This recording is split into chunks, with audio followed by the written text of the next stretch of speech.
Kalau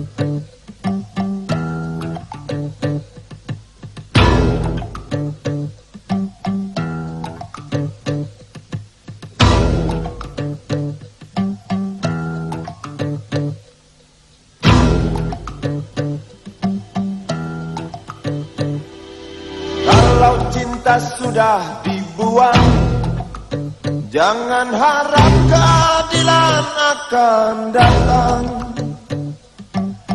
Kesedihan hanya tontonan bagi mereka yang diperkuda jabatan.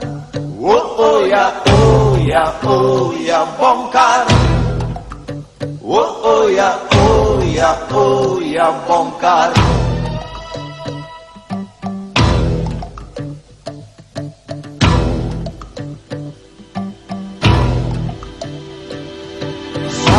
Sabar, sabar dan tunggu. Setelah kita mengadakan pertemuan kurang lebih 2 hari, di mana kita menghadirkan seluruh cabang yang ada, kemudian senior-senior yang kita anggap relatif punya informasi yang cukup untuk mengambil keputusan bersama. Dan pada malam terakhir ketika itu tanggal 16 malam, informasi yang kita dapat dari Jakarta waktu itu, karena kita dalam posisi di Bogor, itu bahwa situasi Jakarta makin panas dan kawan-kawan mahasiswa dari intrakampus sudah memasuki areal Senayan di gedung DPR MPR. Saya sendiri pada waktu itu kembali ke Jakarta untuk mengadakan koordinasi dengan elemen-elemen mahasiswa yang kita sudah bentuk pada waktu itu, yaitu Forum Kebangsaan Pemuda Indonesia. Kita mengadakan koordinasi untuk menganalisis keadaan yang sedang berlangsung. Jangan diteruskan.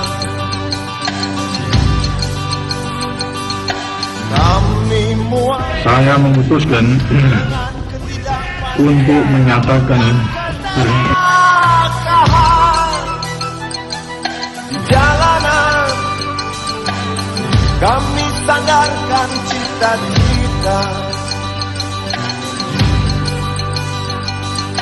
sebab di rumah tak ada lagi yang bisa dipercaya. Orang tua, pandanglah kami sebagai manusia. Kami bertanya, tolong kau jawab dengan cinta. Oh, oh. Masa-masa setelah mahasiswa menumbangkan Soeharto, GMKI bergiat dalam berbagai aksi ekstraparlementer bersama kawan-kawan Komite Aksi. Kekuatan ideologinya, yang pertama yaitu nasionalisme dan yang kedua ekumenisme. Nah, kalau kita bicara nasionalisme di dalam konteks pergerakan mahasiswa khususnya di era reformasi, maka keberhasilan konsep nasionalisme itu di dalam arus reformasi yang turunannya adalah 7 pilar demokrasi yang disampaikan oleh mahasiswa itu, salah satu kunci keberhasilannya adalah ketika dia memiliki sebuah kepemimpinan yang kuat yang merepresentasikan kekuatan nasionalis. Dan itu ketika zaman itu, kalau kita bicara dalam konteks ketika itu hanya dipunyai oleh Gus Dur dan Mega. Nah, ketika itu sudah terjadi, ini yang kita harapkan untuk bisa membawa perubahan secara kolektif 5 tahun kepemimpinan mereka. Tetapi ini kan kepemimpinan dicerai-beraikan di tengah jalan. Hanya 2,5 tahun berjalan, lalu diceraikan kekuatan ini.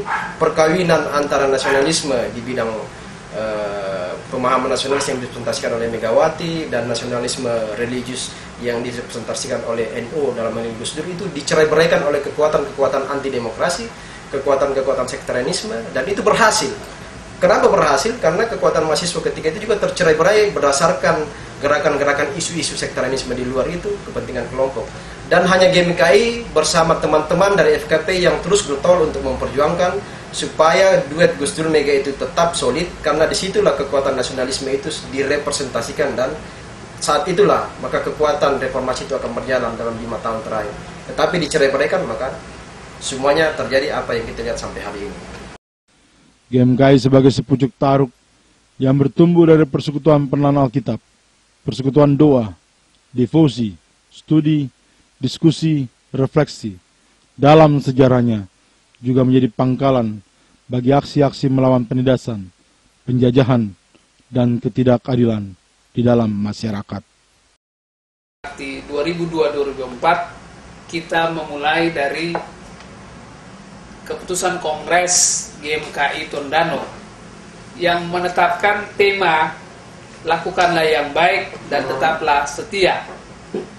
Tema ini sebenarnya merupakan sebuah permenungan GMKI terhadap pergumulan realitas tantangan GMKI di tengah-tengah gereja, masyarakat, dan perguruan tinggi. Subtema yang menjadi landasan operasional berdasarkan hasil kongres itu menetapkan beberapa aspek, diantaranya adalah perjuangan terhadap keadilan, perjuangan terhadap kesetaraan, dengan menjunjung tinggi nilai-nilai demokrasi di Indonesia. Tema dan subtema itu kemudian menjadi landasan perjuangan GMKI menyikapi transisi demokrasi Indonesia pada saat itu. Nah, ada beberapa momentum penting yang menurut hemat saya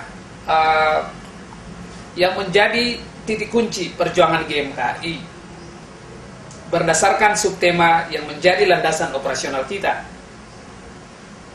Perjuangan terhadap keadilan, perjuangan terhadap kesetaraan, dengan menjunjung tinggi nilai-nilai demokrasi di Indonesia. Fenomena kenaikan BBM dan fenomena kenaikan tarif daftar listrik